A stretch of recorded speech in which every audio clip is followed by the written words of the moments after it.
ইফতারের সময় ভুলেও খাবেন না এই চারটি খাবার, কারণ এই চারটি খাবার খেতে নিষেধ করেছেন স্বয়ং প্রিয় নবী সাল্লাল্লাহু আলাইহি ওয়াসাল্লাম। এই চারটি খাবার খাওয়ার মাধ্যমে আপনার কাছ থেকে দূরে সরে যাবে ফেরেশতাগণ এবং আপনার ঈমান পড়বে হুমকির মুখে। এমনকি বর্তমান আধুনিক বিজ্ঞানও প্রমাণ দিচ্ছে, সারাদিন ক্ষুধার্ত থাকার পর এই চারটি খাবার যখন কোনো ব্যক্তি খায়, তখন সেই ব্যক্তির লিভার, কিডনি, ফুসফুস সহ শরীরের বিশেষ কয়েকটি অঙ্গের ক্ষতির সম্ভাবনা 1000 গুণ বেড়ে যায়। প্রিয় দর্শক, প্রিয় নবী আমাদেরকে যেগুলো নিষেধ করে গেছেন সেগুলো আমাদের উপরে সারা জীবনের নিষেধ অক্ষত রয়ে যাবে এবং তার নিষেধ করা কাজগুলো যারা করবে তারা ঈমান হারা এবং নবীর শাফায়াত থেকে বঞ্চিত হয়ে পড়বে। তাই ইফতারের সময় ভুলেও খাবেন না এই চারটি খাবার। প্রিয় দর্শক, আপনি কি প্রিয় নবীর বলা প্রত্যেকটি বাণী চিরসত্য হিসাবে মানেন এবং তা আমল করেন? যদি করে থাকেন তবে অবশ্যই কমেন্টে একবার আলহামদুলিল্লাহ লিখে যাবেন এবং ভিডিওটি ছড়িয়ে দিন আপনার সকল মুসলিম ভাই ও বোনদের মধ্যে, যাতে করে তারাও রোজা রাখার পরে ইফতারিতে এই চারটি খাবার গ্রহণ না করে। প্রিয় দর্শক, আসুন সকলে নিয়ত করি আসন্ন রমজানে সবগুলো রোজাই রাখবো ইনশাআল্লাহ। তো চলুন ভিডিওটি শুরু করা যাক। প্রিয় নবী সাল্লাল্লাহু আলাইহি ওয়াসাল্লাম ইফতারের সময় চারটি খাবার মারাত্মকভাবে অপছন্দ করতেন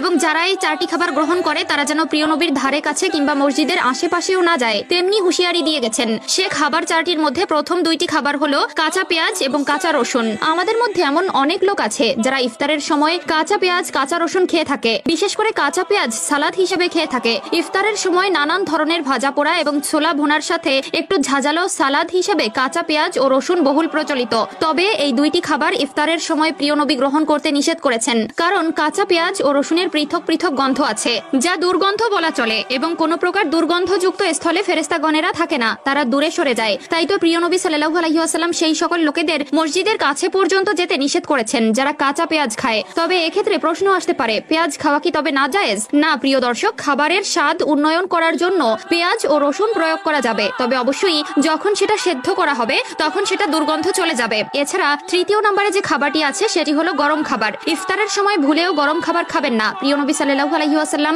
ততক্ষণ পর্যন্ত খাবার গ্রহণ করতে নিষেধ করেছে যতক্ষণ পর্যন্ত খাবারে ধোঁয়া ওঠে এবং খাবারে ফু দিতে নিষেধ করেছেন। আমাদের মধ্যে অনেকেই আছে যারা সারাদিন রোজা রেখে ক্ষুধার্ত থাকায় মাগরিবের সময় তাড়াহুড়া করে খাবার পাক করে সেই গরম খাবার খেতেই শুরু করে। এতে করে গরম খাবার খাওয়ার ফলে তার জিহ্বা, কণ্ঠনালী কিংবা পাকস্থলী পুড়ে যাওয়ার সম্ভাবনা সৃষ্টি হয়। এছাড়া বর্তমান আধুনিক বিজ্ঞান বলছে জীবনের প্রতি মায়া থাকলে অবশ্যই খাবার ঠান্ডা করে খাওয়া উচিত, কারণ গরম খাবার আমাদের শরীরের জন্য ক্ষতিকর। এছাড়া চতুর্থ নম্বরে যে খাবারটি রয়েছে সেটি হচ্ছে বাসি বা পচা খাবার। এটিও এক ধরনের দুর্গন্ধযুক্ত খাবারের তালিকায় অন্তর্ভুক্ত। প্রিয় নবী সাল্লাল্লাহু আলাইহি ওয়াসাল্লাম বাসি ও পচা খাবার গ্রহণ করতে নিষেধ করেছেন। এক্ষেত্রে ইফতারের সময় অনেকে আছে সেহরির সময়ের বেঁচে যাওয়া ভাত পান্তা ভাত হিসেবে ভক্ষণ করে এবং অনেক অসাধু দোকানি আছে যারা পূর্বের দিনের অবিকৃত মাল নতুন করে তেলে ভেজে সেই বাসি খাবার আবারও বিক্রি করে। এক্ষেত্রে এ সকল খাবার খাওয়ার মাধ্যমে যেমন শরীরে সৃষ্টি হতে পারে কঠিন থেকে কঠিনতম রোগ, তেমনি অমান্য হবে প্রিয় নবীর বলা কথার এবং যারা প্রিয় নবীর বলা কথার অমান্য করে তারা কখনোই প্রিয় নবীর উম্মত হতে পারবে না। সেজন্য ভুলেও ইফতারের সময় এই চার ধরনের খাবার খেতে যাবেন না। আল্লাহ তাআলা আমাদের সকলকে বোঝার তৌফিক দান করুক এবং দৈহিক সুস্থতা দানের মাধ্যমে আসন্ন রমজানের সবগুলো রোজা রাখার ঈমানী শক্তি দান করুক।